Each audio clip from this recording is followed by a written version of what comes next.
Temanya hari ini adalah tips dalam menangani proses banding perkara kepabeanan dan cukai di pengadilan pajak. Oke, jadi kalau kita konsultan, custom konsultan misalnya, kita juga tidak akan hanya menangani kepabeanan, tapi juga bisa menangani cukai. Jadi morning briefing ini akan disampaikan oleh Dr. Wahyudo Tora Hananto, SHMH. Jadi beliau baru 1 bulan bergabung dengan SEF di tim custom dan timnya legal gitu ya. Jadi Bapak Ibu jangan khawatir, tim kita semakin kuat gitu ya. Oke, jadi SF Consulting berdiri sejak tanggal di Januari di 2004. Jadi diawali hanya beberapa orang dengan partner X Anderson dan EY. Kemudian bergabung dengan Crow adalah konsultan di audit 2014, dan untuk TP-nya itu TPA Global bergabung, SF bergabung dengan TPA Global di Belanda sejak September 2017. Oke, beberapa penghargaan yang diterima oleh SF. Jadi SF sekarang untuk teksnya sudah Tier 1, jadi sudah sama. Sedangkan untuk transfer pricing-nya masih Tier 2. Jadi kemudian partner-partner kami, Ibu Sri dan Ibu Ratna, mendapat penghargaan sebagai Indonesian Women in Tax Leader. Kemudian tahun 2020 juga kita masuk sebagai Indirect Tax and Tax Controversy. Jadi semuanya ini adalah penghargaan dari International Tax Review. Oke, next. Oke, jadi kalau SF itu seperti one stop shopping ya. Kita bisa melayani tax, transfer pricing, customs, business process, legal, dan ini MB, seminar berbayar, program-program kami masuk ke Center of Excellence. Center of Excellence adalah satu divisi yang baru 2019, memang khusus kita dirikan untuk sharing knowledge kepada perusahaan klien kami ataupun perusahaan yang lainnya. Ini adalah tim custom dan excise kami. Ada Bu Ratna sebagai founder dari SF Consulting. Beliau sudah lebih dari 10 tahun, dan walaupun beliau handle tax dan custom gitu ya, beliau juga mempunyai license untuk advokat gitu ya. Jadi karena memang background-nya hukum dan tax. Kami juga didampingi oleh advisor kami, Bapak Kusumanto Subagio. Beliau sudah 31 tahun di Bea Cukai dan 10 tahun sebagai hakim di pengadilan pajak, dan 4 tahun yang lalu bergabung dengan SF Consulting sebagai advisor. Ini tim kami, saya sendiri, Herusti Basuki, telah bergabung sejak 2016,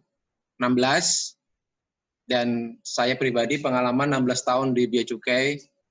Kemudian ada Pak Tora yang sudah 8 tahun berpengalaman, juga 5 tahun di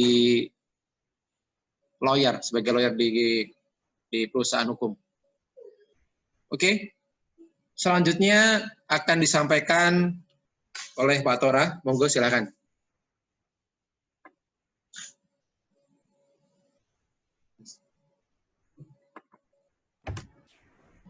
Langsung.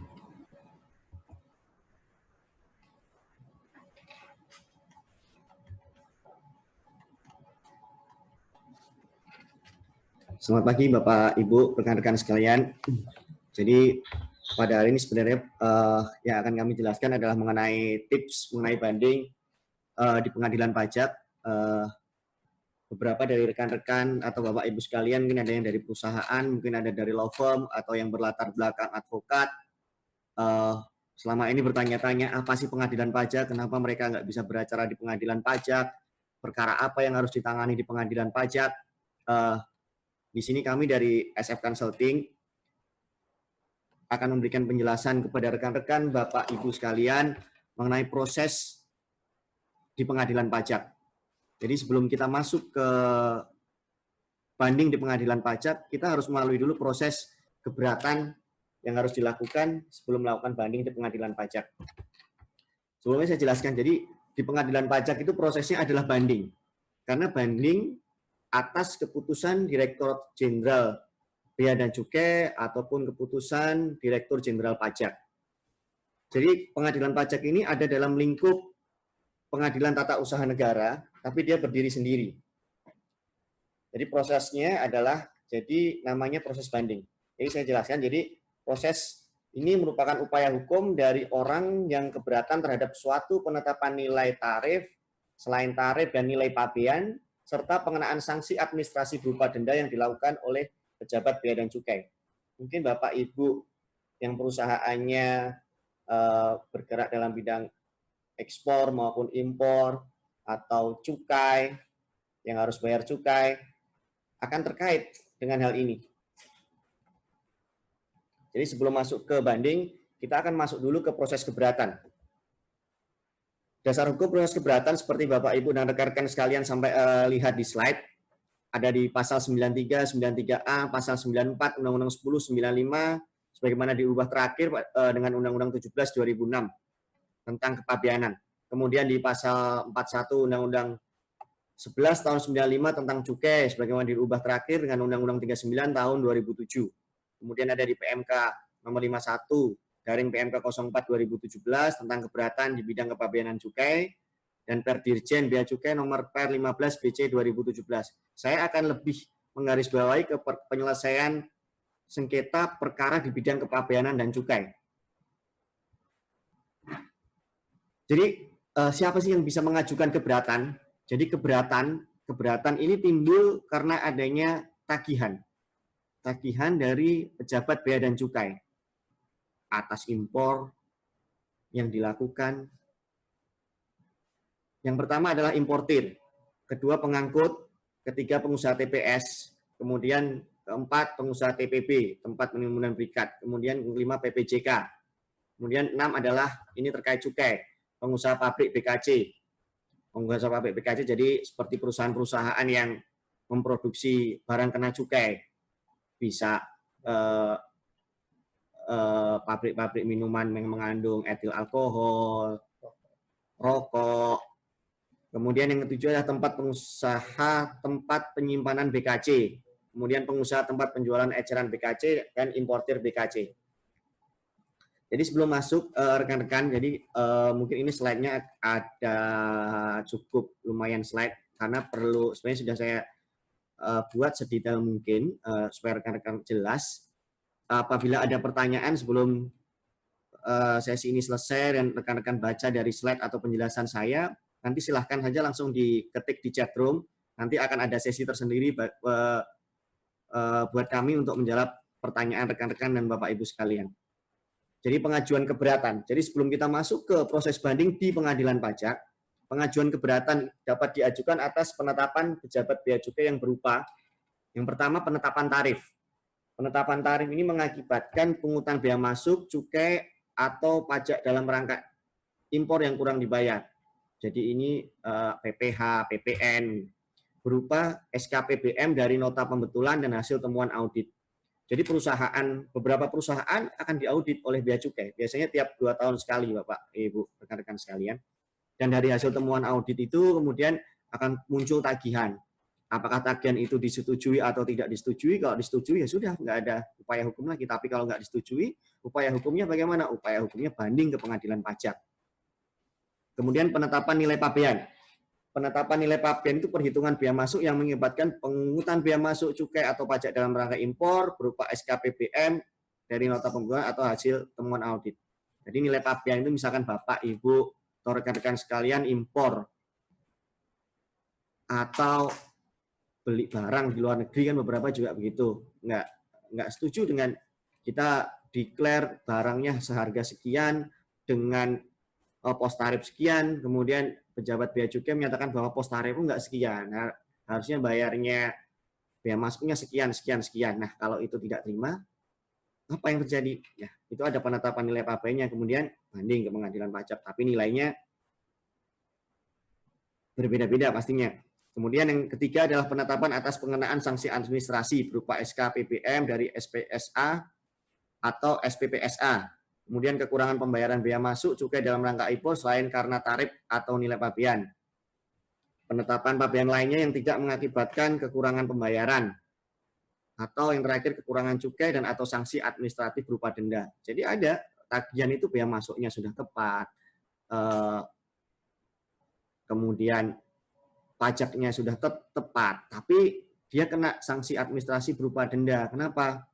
Ya bisa aja misalkan barangnya nggak seperti ada dia dapat fasilitas, ternyata fasilitasnya harusnya hanya 10, sisanya masih ada yang tidak ada di dalam declare, ya dia akan kena sanksi administrasi berupa denda. Jadi pengajuan keberatan. Gimana caranya pengajuan keberatan? Jadi keberatan diajukan ke Direktur Jenderal Bea dan Cukai melalui Kepala Kantor Penerbit Surat Tagihan. Jadi kan Kepala Kantor Penerbit Surat Tagihannya kan beda-beda, Pak, Bu, dan rekan-rekan. Jadi itu bisa dari kalau lewat kapal, lewat transportasi laut, pasti lewat Rio. Kemudian kalau ini macam-macam di daerah-daerah, bisa di Surabaya, kemudian di Semarang. Jadi itu melaluinya Kepala Kantor Penerbit Surat Tagihan itu setempat. Jadi keberatan di bidang kepabeanan ini juga ada jangka waktunya. Perlu diketahui bahwa secara formal harus diperhatikan. Jadi dasarnya sudah tepat, bukti-buktinya ada, kemudian dokumen pelengkap pabeannya sudah lengkap, tapi harus diperhatikan pengajuan keberatannya selambat-lambatnya 60 hari sejak tanggal surat tagihan. Jadi kalau tagihannya tanggal misalkan tanggal hari ini 12 Mei, 60 harinya terhitung dari kapan? Dari tanggal 12 Mei ini, bukan dari keesokan harinya. Itu dihitung dari situ. Kalau telat bagaimana? Kalau telat tidak ada lagi. Secara formal keberatannya udah pasti ditolak karena sudah melampaui batas waktu 60 hari itu. Jadi keberatan mengenai tarif nilai pabean dan sanksi administrasi ini disebutkan di pasal 93 dan 94 Undang-Undang Kepabeanan.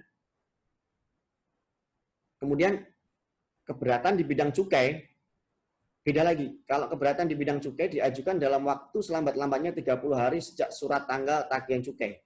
Ini namanya STCK. Jadi ada STCK, dia lebih cepat. Itu 30 hari. Kemudian keberatan mengenai penutupan buku rekening BKC dan sanksi administrasi sesuai pasal 41 ini tentang cukai juga. Selanjutnya, pengajuan keberatan. Keberatan diajukan dengan satu surat keberatan untuk setiap penetapan. Jadi kalau penetapannya ada 5, ya keberatannya ada 5.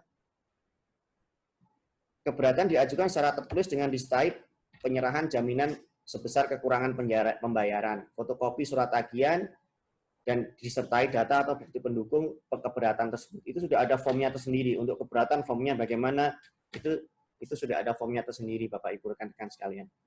Jadi bukti penyerahan jaminan tidak diperlukan juga apabila barang impor belum dikeluarkan dari kawasan pabean dan belum diterbitkan SPPB, surat persetujuan pengeluaran barang oleh pejabat bea cukai, atau tagihannya sudah dilunasi, jadi kan nggak perlu ada bukti penyerahan jaminan. Penetapan pejabat bea cukai juga tidak menimbulkan kekurangan pembayaran, juga nggak perlu ada bukti penyerahan jaminan.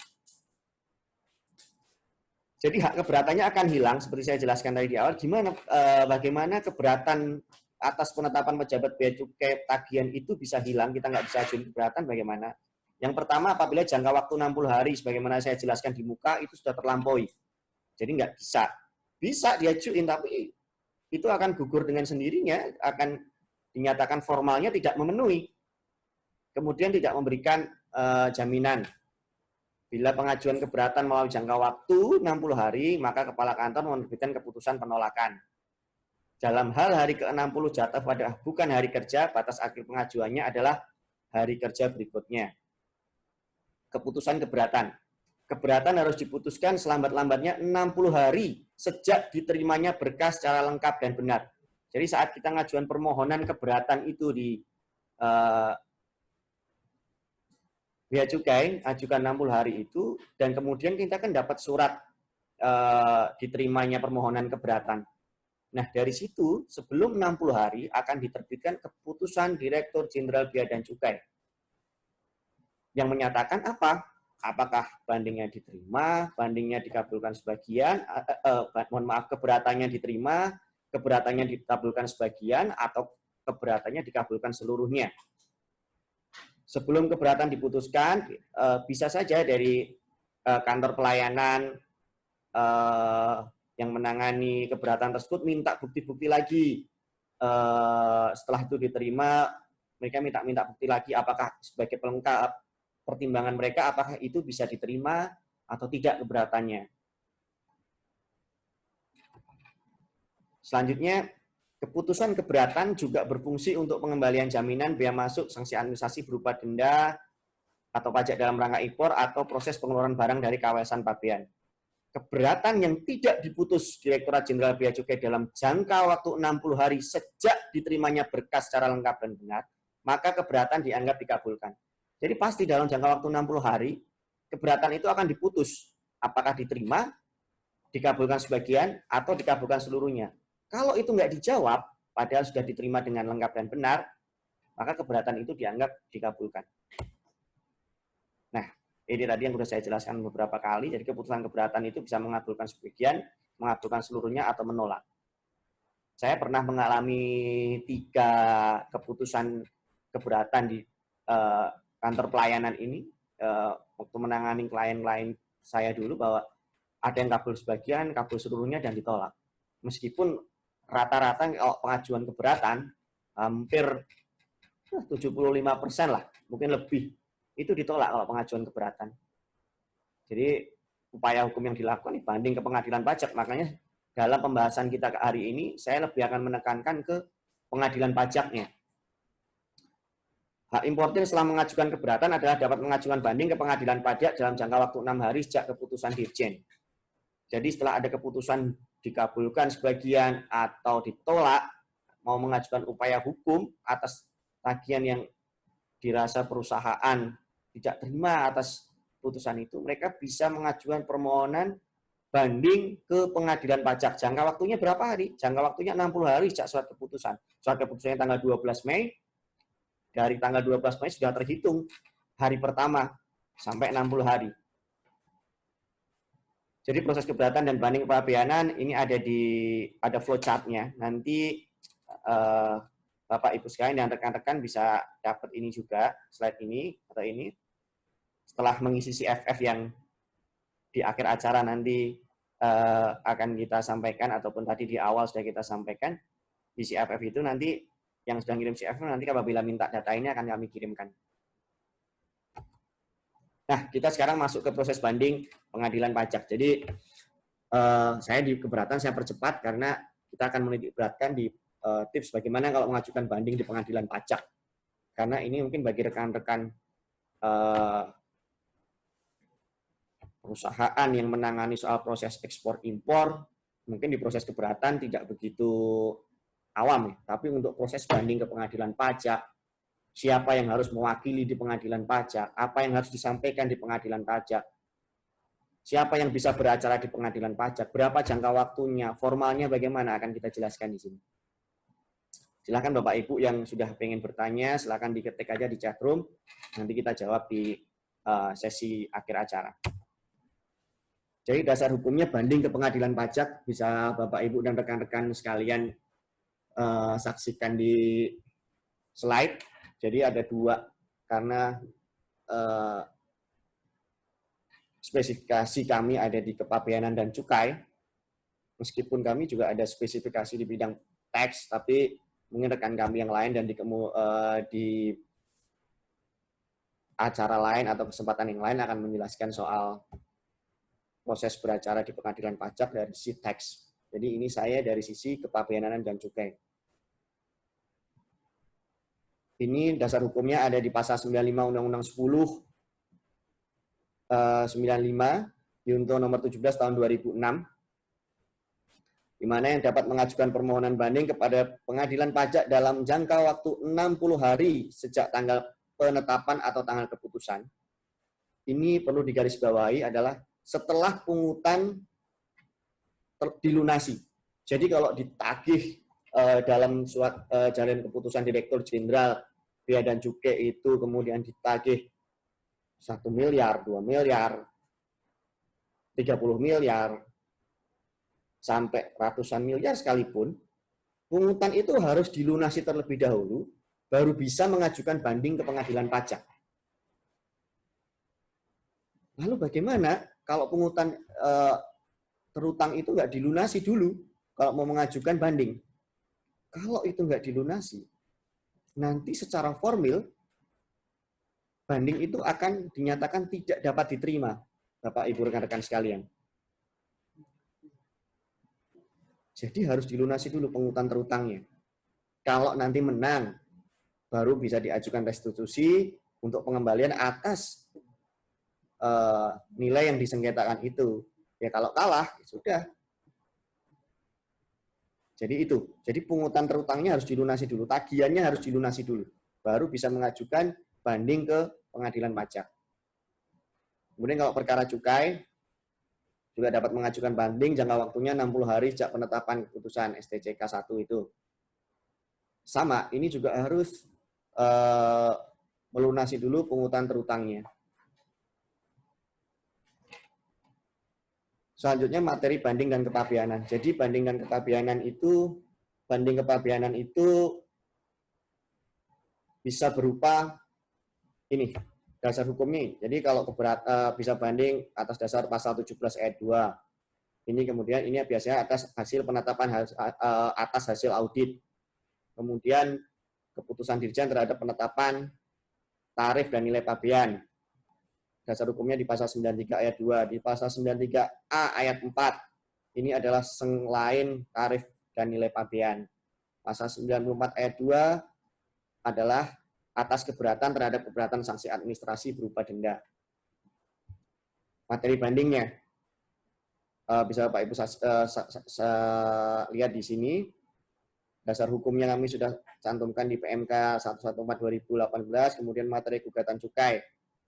Pencabutan izin usaha nomor NPP BKJ, pengusaha kena cukai, pengusaha pabrik, importir barang kena cukai, penyalur, pengusaha tempat penjualan eceran.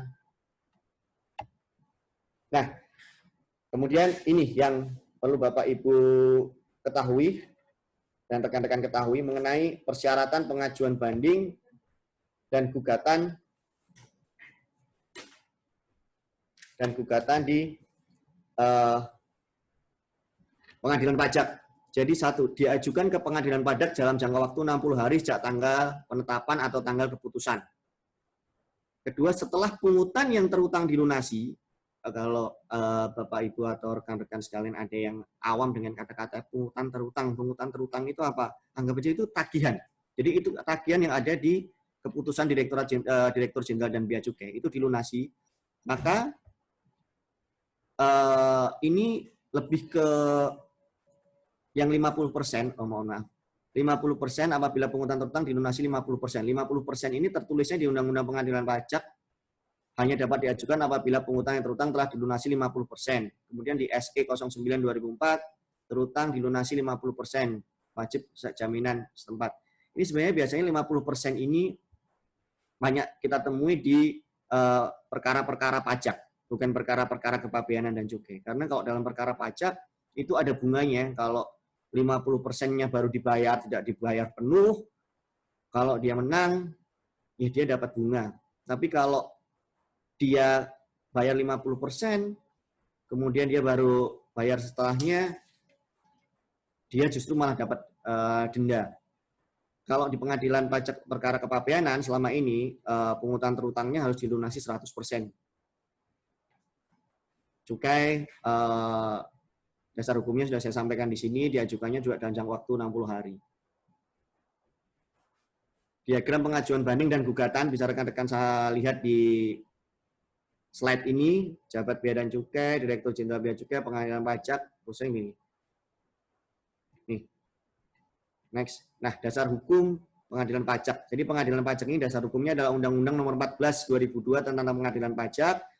Kemudian apabila putusan pengadilan pajak ini sifatnya putusan final dan akhir. Jadi dia setelah banding, Apa upaya hukum yang bisa dilakukan? Satu-satunya upaya hukum yang dilakukan atas banding di pengadilan pajak adalah peninjauan kembali ke Mahkamah Agung. Dasar hukumnya terakhir adalah Peraturan Mahkamah Agung nomor 7 tahun 2018 tentang tata cara pengajuan permohonan peninjauan kembali putusan pengadilan pajak. Jadi sengketa pajak itu sengketa timbul di bidang perpajakan antara wajib pajak dengan penanggung jawab pajak. Nah, putusan pengadilan pajak seperti saya jelaskan tadi, ini putusan pengadilan pajak itu tingkat pertama dan terakhir memutus sengketa pajak. Jadi putusan pengadilan pajak harus dilaksanakan dalam waktu 30 hari sejak diterimanya putusan. Next. Jadi banding itu upaya hukum terhadap suatu keputusan pejabat yang berwenang sepanjang diatur dalam peraturan perundang-undangan perpajakan yang bersangkutan. Tugas pengadilan pajak: memeriksa dan memutus sengketa pajak dan gugatan, mengawasi kuasa hukum dan memberikan bantuan hukum kepada pihak-pihak yang bersengketa. Tugas dan wewenang pengadilan pajak berada di luar dan wewenang peradilan umum dan peradilan tata usaha negara. Meskipun ada dalam lingkupnya peradilan tata usaha negara, tapi ini berbeda. Saya berikan sedikit penjelasan yang pernah terjadi dan pernah saya tangani. Jadi karena ada tagihan yang cukup besar, saya pernah tangani ada tagihan cukup besar, dia nggak bisa bayar, tapi dia ingin mengajukan permohonan banding itu ke pengadilan pajak. Bagaimana? Saya sebenarnya sudah berikan advice bahwa itu nggak bisa, tapi dia tetap nekat. Akhirnya dia jalan sendiri untuk banding ke pengadilan pajak. Apa yang terjadi? Karena itu nggak dibayar, ya secara formal tidak dapat diterima. Kemudian dia ajukan permohonan gugatan ke peradilan tata usaha negara. Di peradilan tata usaha dinyatakan bahwa itu kompetensi relatifnya mereka nggak berwenang mengadili sengketa itu, meskipun pengadilan pajak ada dalam lingkup peradilan tata usaha negara.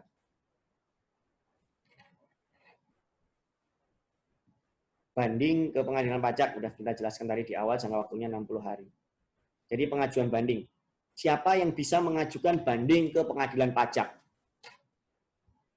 Pengajuan banding ke pengadilan pajak adalah oleh pembayar pajak, atau perusahaan, ahli warisnya, pengurus, maupun kuasa hukumnya.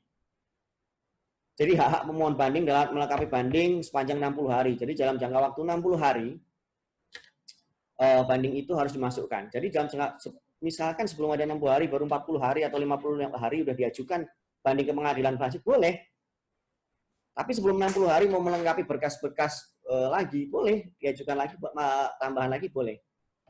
Kemudian dapat memasukkan surat bantahan dalam jangka waktu 30 hari. Surat bantahan itu kalau dalam lingkup peradilan umum, itu kita bisa kategorikan semacam replik. Kalau surat uraian banding itu, salinan surat uraian banding itu adalah semacam jawaban gugatan. Jadi kalau kita di pengadilan umum, kita biasa masukin gugatan, kemudian baru ada jawaban gugatan di pengadilan, ada replik, kemudian ada duplik, prosesnya panjang. Di pengadilan pajak tidak. Proses kita masukin berkas, misalkan per 1 Januari misalkan. Proses sidang itu baru akan dimulai 6 bulan kemudian paling cepat. Jadi paling enggak itu bulan Juni atau bulan Juli, itu paling cepat. Nah, selama proses 6 bulan itu, para pihak sudah akan dikirimkan. Jadi untuk Direktur Jenderal Bea Cukainya, dia sudah akan dikirimkan surat bandingnya dari pemohon banding. Jadi di bulan kedua biasanya sudah diterima, 1 bulan kemudian sudah diterima oleh Direktur Jenderal Bea Cukai surat bandingnya. Diminta untuk membuat surat uraian banding. Apa surat uraian banding? Surat uraian banding adalah jawaban atas banding yang kita sampaikan. Jadi lawan kita ini adalah dari Direktur Jenderal Bea Cukai yang mengkuasakan, kemudian ke bawahannya. Surat uraian banding kemudian dikirim lagi ke alamatnya pemohon banding. By surat untuk dibuatkan surat bantahan. Apa nih surat bantahan? Kalau di peradilan umum yang dikenal itu sepatu duplik. Jadi kita menanggapin lagi apa yang ditulis di surat uraian banding atau jawaban gugatan yang dibuat oleh Direktur Jenderal Bea Cukai. Jadi proses ini sudah berlangsung lebih dulu sebelum proses sidang pertama di pengadilan pajak. Kemudian pada hari bulan ke-6 ada panggilan sidang, kemudian dapat hadir dalam sidang, kemudian pasti diundang. Dalam sidang dapat hadir guna memberikan keterangan lisan, tertulis, sampai mendengarkan pembacaan putusan, didampingi kuasa hukum, atau bisa menghadirkan saksi. Kemudian pengadilan pajak bertugas memeriksa dan memutus sengketa pajak yang berada di luar wewenang peradilan umum dan peradilan tata usaha negara. Kemudian ini saya jelaskan mengenai kuasa hukum pengadilan pajak. Ini sangat urgensinya sangat besar buat Bapak, Ibu, atau rekan-rekan sekalian yang ingin mengajukan banding ke pengadilan pajak dan menggunakan jasa kuasa hukum di pengadilan pajak. Selama ini rekan-rekan saya sampaikan dulu latar belakang saya. Latar belakang saya itu adalah advokat. Saya pengacara advokat berlisensi Peradi sejak 2011. Saya pernah waktu tahun 2012 ini mengajukan banding ke pengadilan pajak dengan lisensi saya sebagai advokat. Advokat itu dilindungi undang-undang advokat dapat beracara di semua tingkat peradilan di Indonesia. Namun apa yang terjadi? Advokat yang berlisensi Peradi sekalipun tidak bisa beracara di pengadilan pajak. Bagaimana bisa begitu? Itu diatur di undang-undang advokat. Banyak advokat yang protes seperti itu. Ternyata ada peraturan yang mengatur secara khusus mengenai kuasa hukum di pengadilan pajak. Ini juga diatur di Undang-Undang Nomor 14 2002 tentang pengadilan pajak. Sekarang kalau ada dua undang-undang yang bisa dikatakan dia tumpang tindih. Yang satu menyatakan advokat bisa beracara di semua tingkat peradilan di Indonesia. Yang satunya menyatakan bahwa kuasa hukum di pengadilan pajak akan diatur oleh peraturan menteri. Kedudukan undang-undangannya sama. Mana yang kedudukannya sejajar, mana yang dipakai? Karena ini mengatur lebih khusus, kemudian diatur kemudian lebih khusus di peraturan Menteri Keuangan. Terakhir, PMK 184/2017 tentang persyaratan menjadi kuasa hukum pada pengadilan pajak. Dan ada lagi peraturan Ketua Pengadilan Pajak nomor 01 PP 2018 tentang tata cara permohonan izin kuasa hukum pengadilan pajak. Jadi dasar hukumnya ini mengenai kuasa hukum di pengadilan pajak. Nah, siapa yang bisa menjadi kuasa hukum di pengadilan pajak? Permohonan menjadi kuasa hukum di pengadilan pajak ini diatur di pasal 5. Pasal 5 peraturan Ketua Pengadilan Pajak yang tahun 2018 tadi. Yang bisa mengajukan siapa? Bapak bisa lihat di slide bahwa permohonan untuk memperoleh izin kuasa hukum di bidang kepabeanan dan cukai. Jadi dibagi Bapak sekarang. Jadi izin kuasa hukum untuk bidang kepabeanan dan cukai dengan izin kuasa hukum di bidang pajak dibedakan sekarang. Sebelumnya ini sama. Sekarang dibedakan. Karena apa? Karena ada kuasa hukum yang berlatar belakang pajak, ambil bidang kepabeanan dan cukai. Padahal yang bersangkutan tidak menguasai teknis kepabeanan dan cukai. Begitu pula sebaliknya. Ada yang sebenarnya dia menguasainya teknis kepabeanan dan cukai, tapi dia mengambil perkara pajak. Dan ini di pengadilan justru merugikan kliennya. Kemudian oleh Ketua Pengadilan Pajak diambil kebijakan izin kuasa hukum bidang kepabeanan cukai dan pajak dipisah. Permohonannya juga dipisah, berbeda. Apa yang harus diajukan untuk mengajukan ini? Yang pertama, normatif lah, seperti yang ada di huruf A, daftar riwayat hidup, KTP, ijazah. Nah, untuk ijazah untuk menjadi kuasa hukum di pengadilan pajak minimal bergelar sarjana atau diploma 4 dari perguruan tinggi yang terakreditasi di Indonesia maupun di luar yang terakreditasi. Ini. Apakah kalau bunyinya ijazah sarjana atau diploma dari perguruan tinggi, apakah ditentukan dia harus dari bidang atau dari disiplin ilmu yang mana, dari fakultas apa? Tidak ditentukan.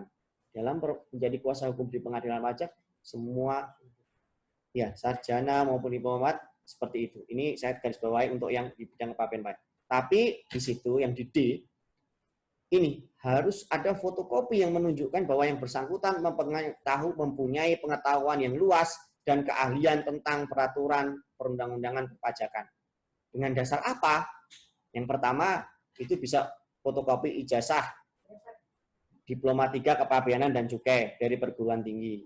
Atau yang selama ini adalah fotokopi sertifikat keahlian kepabeanan dan cukai.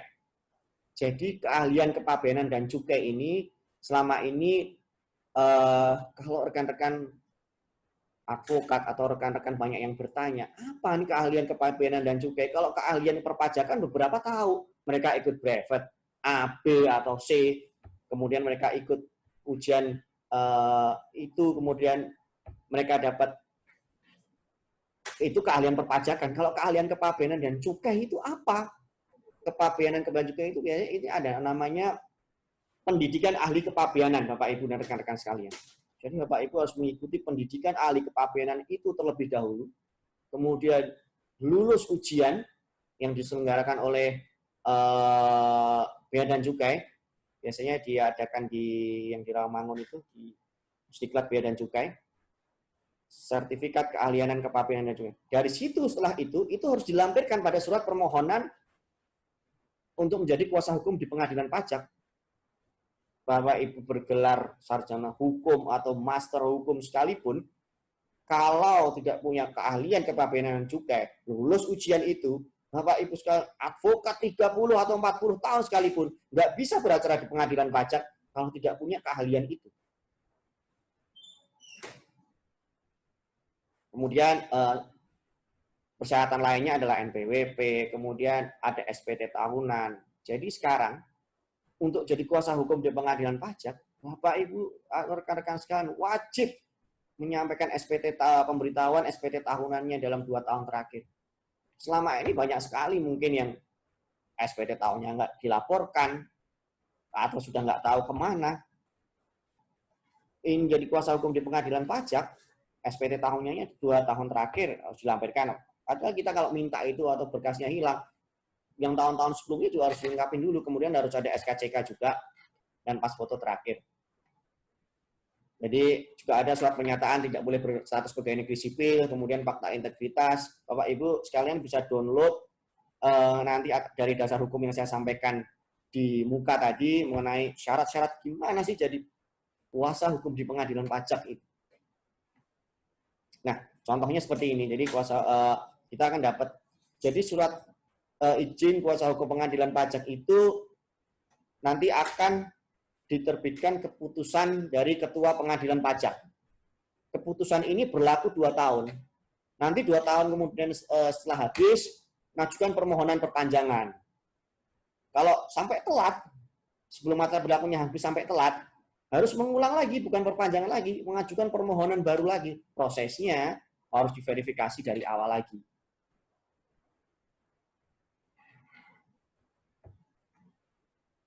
Nah, sekarang banding ke pengadilan pajak. Syaratnya apa? Syaratnya dari dasar-dasar hukum yang ada di depan tadi sebenarnya sudah ada. Syaratnya adalah berbahasa Indonesia, diajukan maksimal 60 hari sejak keputusan keberatan ditolak, Dirjen maupun argumentasinya. Apa banding itu? Pokok sengketanya apa, kemudian argumentasi kita apa harus disampaikan di surat banding tersebut. Dasar putusan pengadilan pajak, jadi hasil penilaian pembuktian dan keyakinan anggota sidang. Jadi hasil penelitian pembuktian ini tergantung pada cara kita menyampaikan atau meyakinkan hakim atas bukti-bukti yang kita serahkan atau kita sampaikan penjelasan kita di dalam persidangan.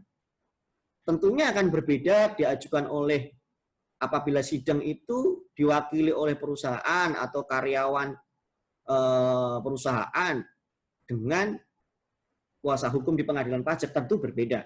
Kuasa hukum pengadilan pajak pastinya punya pengalaman mengenangani perkara A, apa yang harus dilakukan, perkara B, apa yang harus dilakukan. Sedangkan dari perusahaan biasanya kan hanya dia sisi teknis, oh kita impornya begini, diminta datanya semua, kasih semua.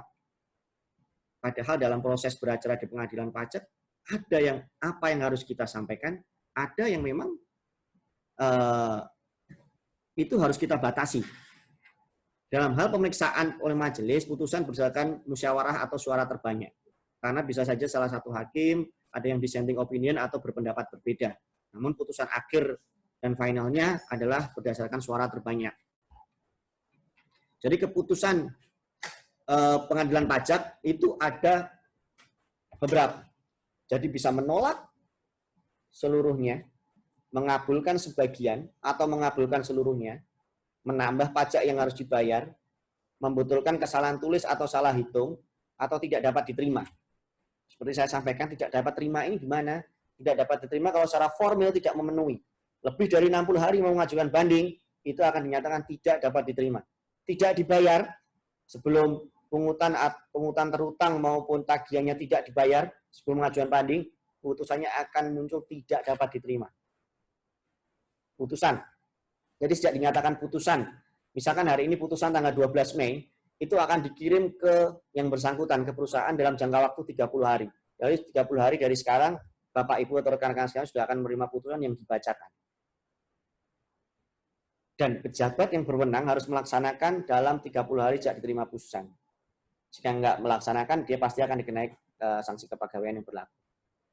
Jadi ketentuan pemeriksaan banding ini bisa dengan acara cepat. Bukan acara biasa. Acara biasa yang saya sampaikan tadi dalam jangka waktu 6 bulan, kemudian baru kita sidang, kemudian ada sidang lagi, kita bisa sidang 3-4 kali, kalau lebih karena prosesnya cukup panjang bisa sampai 5 kali. Mungkin bisa lebih juga. Tapi itu hanya jangka waktu 1 tahun sejak proses banding itu masuk. Kalau dia harus lebih dari 1 tahun, majelis harus mengajukan perpanjangan itu ke Mahkamah Agung. Putusan yang tidak selesai jangka waktu 12 bulan pada acara biasa dialihkan ke acara cepat harus diputuskan dalam 30 hari. Tidak memenuhi syarat formal. Jadi kalau tidak memenuhi syarat formal, pasti dalam 1 bulan pun kita sudah udah dipanggil untuk sidang. Biasanya nama tergugatnya tidak jelas. Ringkasan bandingnya soal apa nih? Kita cuma ditagih, kita nggak tahu nih bandingnya soal apa. Itu pasti syarat formalnya sudah akan acara cepat dulu. Pencantuman hari tanggal yang salah. Kemudian pencabutan banding. Jadi banding itu pas diajukan bisa aja dicabut lagi. Pencabutan gugatan. Atau bukan wewenang pengadilan pajak.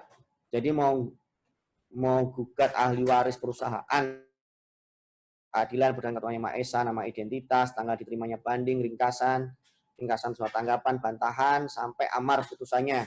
Dan hari tanggal putusan anggota sidang itu diputus kapan dan dikirim kapan. Demikian Bapak Ibu sekalian, mungkin ada tambahan. Jadi atas putusan pengadilan pajak, upaya hukum yang dilakukan adalah peninjauan kembali ke Mahkamah Agung. Jadi upaya hukum luar biasa ke Mahkamah Agung ini syaratnya adalah harus ada bukti baru yang bersifat menentukan. Atau kita temukan adanya tipu muslihat atau kebohongan pada saat banding yang telah dijatuhi pidana. Atau syaratnya lagi putusan yang bukan dituntut. Kemudian syaratnya lagi bisa mengajukan PK bagaimana? Belum diputus tanpa diketahui sebab-sebabnya. Jadi hakim memutus tanpa nggak tahu dia memutus pertimbangannya apa, pertimbangan hukumnya apa, nggak sesuai putusan ketentuan perundang-undangan yang mana, itu bisa diajukan upaya hukum peninjauan kembali ke Mahkamah Agung. Jadi kalau pemeriksaan PK selama ini di pengadilan pajak, prosesnya bagaimana? Proses pengajuan PK tetap harus lewat pengadilan pajak. Siapa yang bisa mengajukan? Untuk saat ini yang bisa mengajukan peninjauan kembali atas putusan pengadilan pajak adalah perusahaan atau kuasa hukumnya. Apakah harus kuasa hukum pengadilan pajak? Sekarang terakhir dari pengadilan pajak saya terima itu yang bisa mengajukan peninjauan kembali ke Mahkamah Agung harus sesuai dengan hukum acara yang ada di Mahkamah Agung. Hukum acara di Mahkamah Agung harus seorang advokat untuk mengajukan permohonan peninjauan kembali. Jadi kalau di pengadilan pajak harus punya izin kuasa hukum pengadilan pajak, advokat nggak bisa advokat yang berinstansi peradi tapi nggak punya izin kuasa hukum pengadilan pajak tidak bisa beracara di sana. Sebaliknya kalau pengajuan permohonan peninjauan kembali atas putusan pengadilan pajak ke Mahkamah Agung harus ikut hukum acaranya di Mahkamah Agung.